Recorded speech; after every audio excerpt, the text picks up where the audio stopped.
I'm in control. I don't know what you think you're doing. Neither do we, Josh. Neither do we. Welcome to the first ever On the Mark analysis and breakdown. I'm Josh, the founder of this channel. And as I've mentioned a few times in the past, I've been deeply invested in the film industry for a good number of years.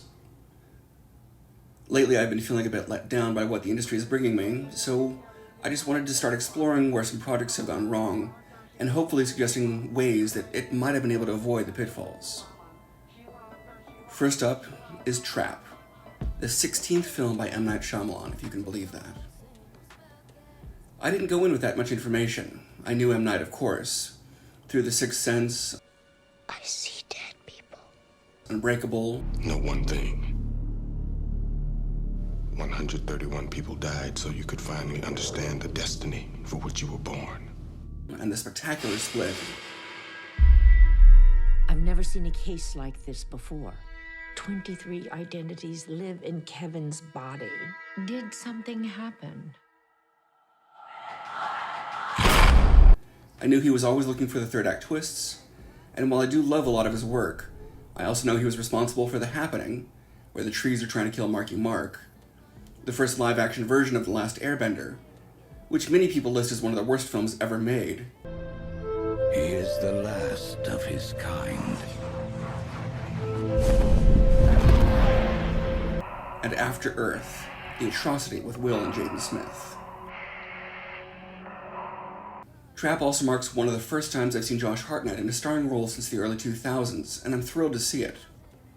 Supporting him is Shyamalan, appearing as the singer at the concert that is prominently featured in the trailer, and yes, she is a recording artist in real life. So piece by piece, let's take a look at the movie, the whole movie, and see what I can offer along the way. That said,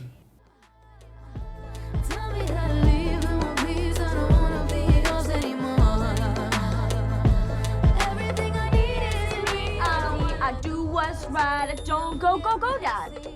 We're not going to break any laws, Riley. We'll get there when you want to get there. I promise. Hurry, come on. Wait. okay, this is good. Within 60 seconds of the opening, I already feel like I know who Cooper and Riley are. Riley is clearly excited for all things Lady Raven, and her father would definitely rather not be there, but he's happy to do it for the sake of his daughter. Multiple times as they make their way into their venue, Cooper notices and lingers on the growing police presence. It's done very carefully, and I like the slow build. Clearly something is amiss. At one point, even an FBI profiler shows up, played by the wonderful Hayley Mills. I was very excited to see her. Clearly something's going on.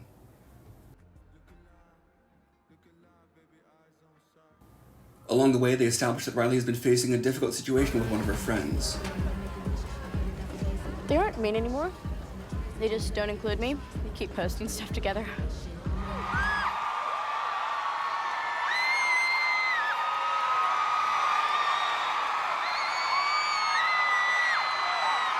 He slips out to the bathroom and checks his phone.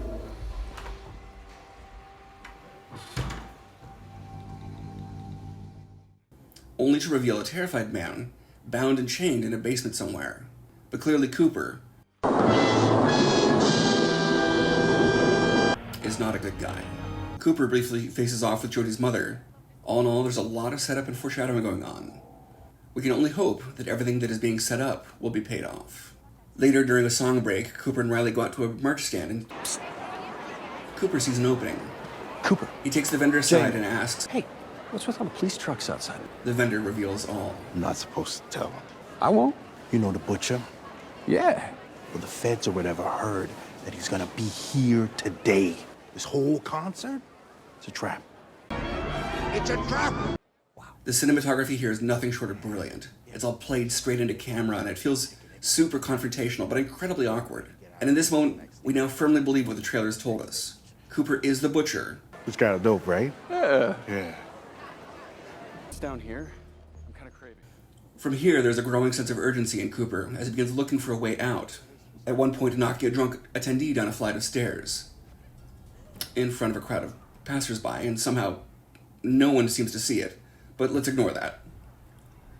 Just to lure the police away from a possible exit, but to no avail, and the officers are almost instantly replaced. So we're off to a great start. It's all staged and shot very well, and at this point I'm tense, I'm invested. Even though Cooper is clearly a very sick individual, I almost want him to succeed, and I don't want to see Riley hurt.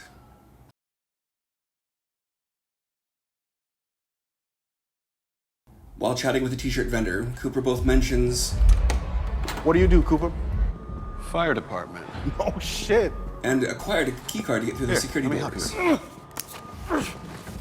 He begins exploring, even slipping into a back room to eavesdrop on a police planning session. Most significantly, he acquires a police radio so he can follow their progress. As he steps back out, he's once more confronted by Jodie's I mom. can tell that you're upset. I am upset, but it's delicate. Let's discuss it later. No, hey! And things grow a little heated. Don't mess with me, Cooper. You can see the dueling layers of the two personas, and despite his growing rage, he's keenly aware of the police presence. Fortunately, right as things start to boil over, Cooper makes peace. I'm gonna get back to Riley. Enjoy the rest of the concert. You too. He then tries to sneak out once more, this time by creating an improvised explosive device and maiming a food vendor.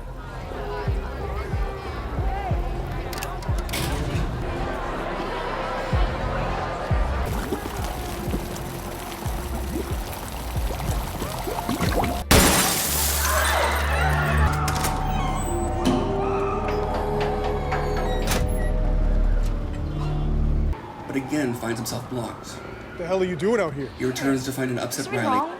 Do you want to go home? No. I just ran into Jodie's mom again, and she started. You know how she is. I said I hope I get picked for the Dreamer Girl song. Yeah, she even gets to go backstage and everything. Backstage. Believing that there may be a possible exit backstage, Cooper's clearly excited by the idea. Cooper notices an employee observing, played by the director in his token cameo, and fabricates a story that his daughter has just recovered from leukemia. The lie pays off almost immediately, and Riley is invited to be the one to go on stage. Moments later, the two are led backstage, and Riley is called out to dance with Lady Raven. As they dance, the cameras briefly cut to Jodie and her mother, both baffled and outraged to see Riley on stage. Sadly, this is the last time we will see them. As far as the writing goes, this feels like a missed opportunity, but I'll get back to that in a moment. While it's a fairly convenient mechanism to get Riley on stage and the two of them backstage, I'm still solidly on board. The concert looked incredible from start to finish. The trap is pulling tighter, there are checkpoints at every door, and there's no way out without being questioned by the police. There's a loose description in place, including a tattoo that Cooper does have, so facing a checkpoint does not feel like an option. Also, they need to be careful about how convenient things are. Between getting Riley on stage and the drunk girl Cooper tossed down the stairs without anyone noticing, they are starting to test the edges of believability. Immediately after Riley and Cooper embrace, an exhausted, rubber-kneed young girl is conveniently left at a rail by a security guard. Cooper swoops in to catch the girl before she collapses. It might have been fun to have a brief interaction with Cooper and the profiler here.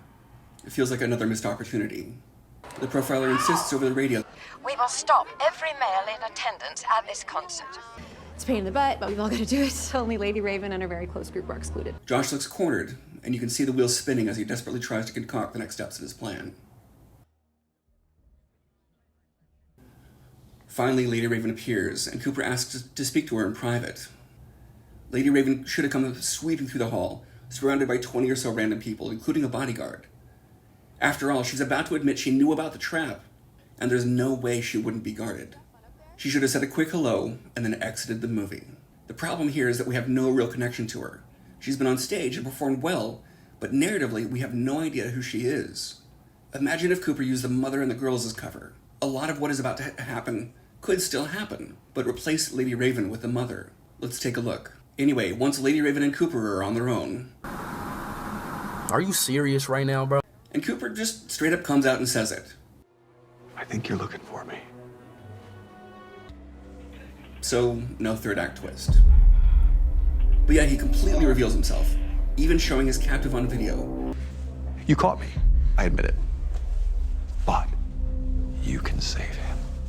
You're going to ask me and my daughter if we want to ride in your limousine, and then you're going to drive us out of here. Josh is wonderful and fully reveals the inner maniac. It's really chilling. Catch me. Save him. Catch me. Throughout the next 20 minutes, her actions grow increasingly hard to justify, where Jodie and her mother have already been established, and stakes have been set. The massive police presence here feels wildly inept and ineffectual in this moment. As the highest profile person in the arena walks past them with two strangers, you have to think someone would ask questions. But sure enough, they just walk straight out and get in her limo. No one questions it. If Cooper had revealed himself to Jodi's mother, and then used the kids as unwitting hostages, there would have been a clear line of reasoning as to why she cooperated. But Riley is thrilled, and Cooper's angry but hiding it. And off they go. They get back to the house and meet the family. Cooper takes a quiet moment and again tries to threaten her into just leaving. I don't know what you think you're doing. It's a struggle to believe that a headline artist would put herself in this situation. Stop it. Get some help. They have an awkward conversation over snacks, and Lady Raven reveals everything the police told her about the killer. But the more she says, the more we know that there's absolutely no way that she would have been privy to some of these details. I can believe that she was told about the trap, but other than that, she would have been told, "We'll ensure your safety every step of the way," and they would have had multiple eyes on her every moment. She uses the family piano as an excuse to stay longer. Knight awkwardly crowbars in another song that his daughter wrote and performed. It feels wildly unmotivated. Cooper is giving her the chance to walk away, and she could simply call the police.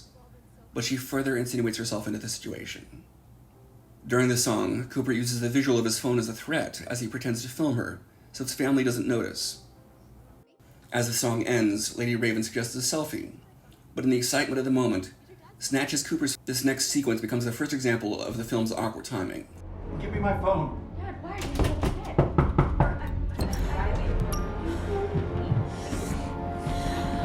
Hey guys, I need help here. Does anyone live on a street nearby where there is a blue door on a house somewhere in your neighborhood? To the girl who just answered, there's a young man in a basement.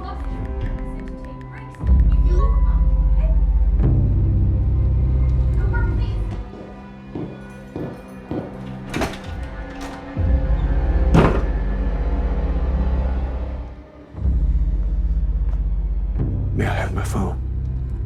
Who are you talking to? Spencer. That's a pretty insane fan base. To crack those very obscure clues, go to the secret location, free the man from his shackles, and escape, all in 2 minutes and 24 seconds. How did you do that? There's a wonderful moment where Cooper puts a finger on her shoulder and warns her. It is important that my hand stays on your shoulder at all times. It's a clear dominance play, very similar to Bane in The Dark Knight Rises.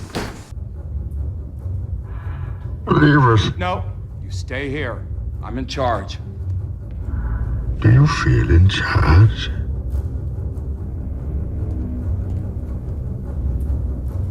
There is then one of the most awkward scenes of the entire movie. I can understand how it might have looked on the page. Lady Raven has apparently been told the entire profile. She apparently knows he has mommy issues, and she tries to use that against him. Now, imagine if this had gone the other way. If this was Jodi's mom, and Cooper had been using Jodi and Riley as hostages. Suddenly this exchange has stakes, and she doesn't have to pretend to be maternal. Her actual kid would be involved. The mind games have failed. Cooper opens the garage door to make his escape, revealing his family in his path.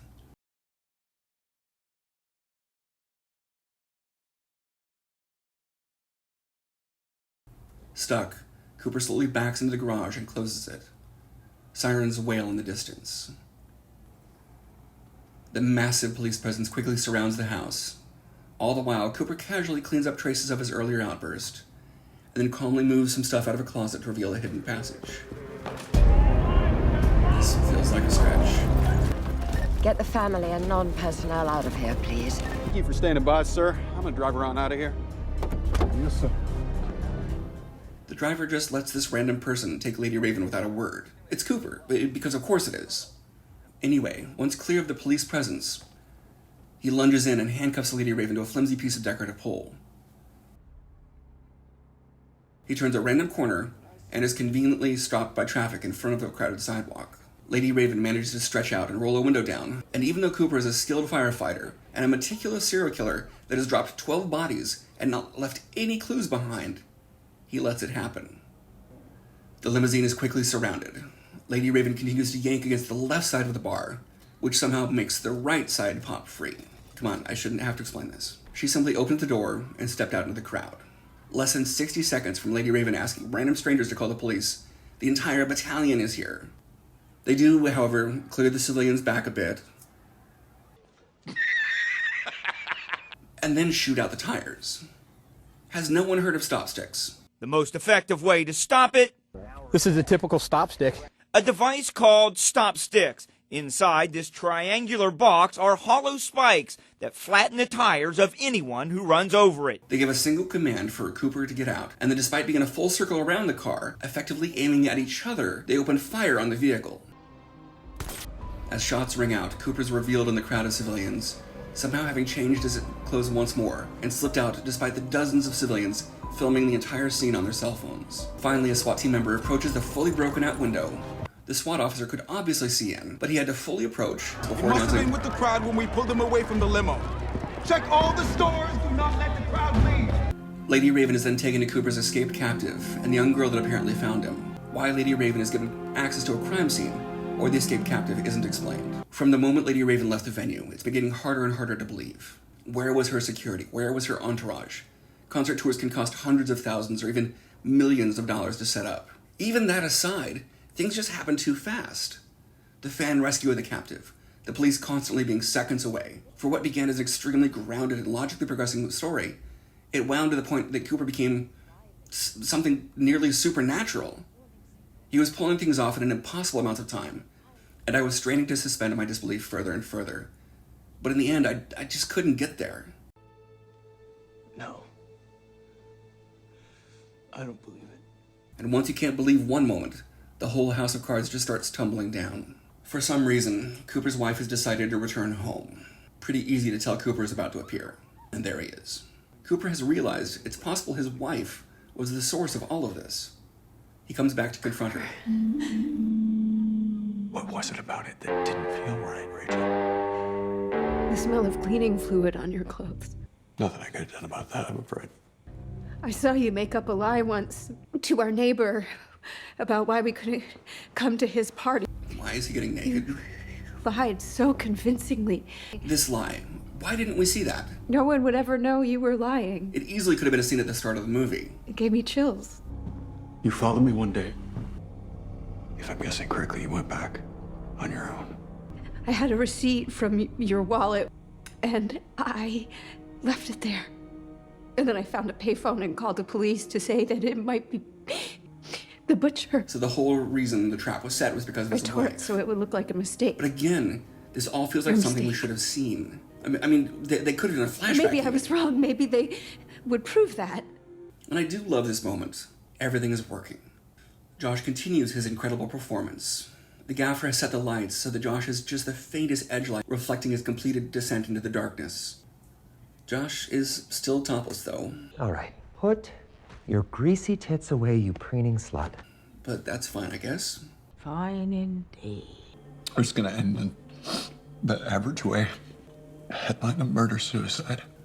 Okay, pause. Jokes aside, we've seen how much Cooper cares about Riley. But now he's come here to unalive his wife and himself, which would leave Riley an orphan. It's hard to believe that for such a meticulous planner, this was his endgame. After eating the pie, he realizes she was a step ahead and has drugged him. Imagine for a moment that this had gone the other way. Riley and Jody were being used as hostages. Cooper, with his wife and Jody's mom at the table. The profiler joins in, and he has 3 versions of Mother pulling at him. Cooper stumbles to the doorway and directly into another organized crossfire. Police have hidden themselves on either side of his path, aim their tasers directly at each other, and wait till he's right between them. It takes a lot to take Cooper down. The profiler has to bring out her own taser, and the 3rd strike finally seems to do it. I mean, this is a little excessive here. With the bare skin, each taser is almost guaranteed to be effective. I mean, typically, a single strike will cause the target to completely lock up and drop like Petrificus totalis.